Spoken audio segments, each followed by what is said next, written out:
തിരുവനന്തപുരം കണിയാപുരത്തെ കഞ്ചാവ് വാങ്ങാൻ പണം നൽകാത്തതിന് ഒരു യുവാവ് വീടിന് തീവച്ചു.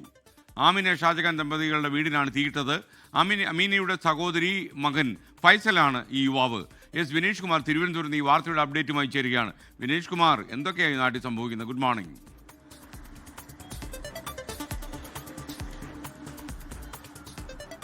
ഇന്നലെ രാത്രിയിലാണ് സംഭവം. അതായത് അമീന ഷാജഹാൻ ദമ്പതികൾ താമസിക്കുന്ന വാടക വീടാണ് തീയിട്ടിരിക്കുന്നത്. വലിയ ശബ്ദത്തോടു കൂടി ഗ്യാസ് സിലിണ്ടർ പൊട്ടിത്തെറിച്ചു. ഇത് അറിഞ്ഞ് പുലർച്ചയോടുകൂടി നാട്ടുകാർ ഓടിക്കൂടുകയായിരുന്നു. തുടർന്ന് ഫയർഫോഴ്സിന് വിവരമറിയിച്ചു. ഫയർഫോഴ്സ് എത്തി തീ അടയ്ക്കുകയാണ് ഉണ്ടായത്. ഈ സമയം വീട്ടിൽ ആളില്ലാത്തതിനാൽ തന്നെ വലിയൊരു അത്യാഹിതം ഒഴിവായി എന്നതിൽ നമുക്ക് ആശ്വസിക്കേണ്ടിയിരിക്കുന്നു. എന്തായാലും സംഭവവുമായി ബന്ധപ്പെട്ടുകൊണ്ട് ഈ ഫൈസൽ, അതായത് ഈ അമീനയുടെ സഹോദരി പുത്രനായ ഫൈസലിനെ മംഗലപുരം പോലീസ് കസ്റ്റഡിയിൽ എടുത്തിട്ടുണ്ട്. ഇയാൾ മുമ്പും ഇതുപോലെ തന്നെ വീട്ടിൽ വന്ന് കഞ്ചാവ് വാങ്ങിക്കുന്നതിന് പൈസ ആവശ്യപ്പെടുകയും നിരന്തരമായി പ്രശ്നങ്ങൾ ഉണ്ടാക്കുകയും കൈത്തണ്ടയിലെ ഞരമ്പ് മുറിച്ച് ആത്മഹത്യക്ക് ശ്രമിച്ച സംഭവങ്ങൾ ഉൾപ്പെടെ ഉണ്ടായിട്ടുണ്ട്.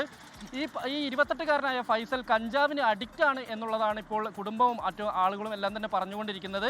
എന്തായാലും ഇങ്ങനെ വീട്ടിൽ നിന്ന് നിരന്തരമായി പൈസ വാങ്ങുകയും മറ്റും കഞ്ചാവ് ഉപയോഗിച്ച് വരുന്നതായാണ് പ്രദേശവാസികൾ ഉൾപ്പെടെ പറയുന്നത്.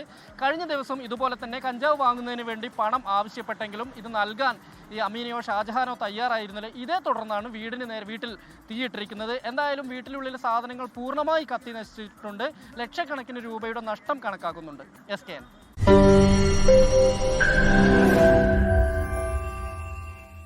ലോകത്തെവിടെയായാലും ഏത് സമയത്തും 24 വാർത്തകളും ഓഗ്മെന്റഡ് റിയാലിറ്റി പാക്കേജുകളും എക്സ്പ്ലെയിനറുകളും വിശദമായി കാണാൻ ഞങ്ങളുടെ യൂട്യൂബ് ചാനൽ നിങ്ങൾക്ക് സബ്സ്ക്രൈബ് ചെയ്യാം.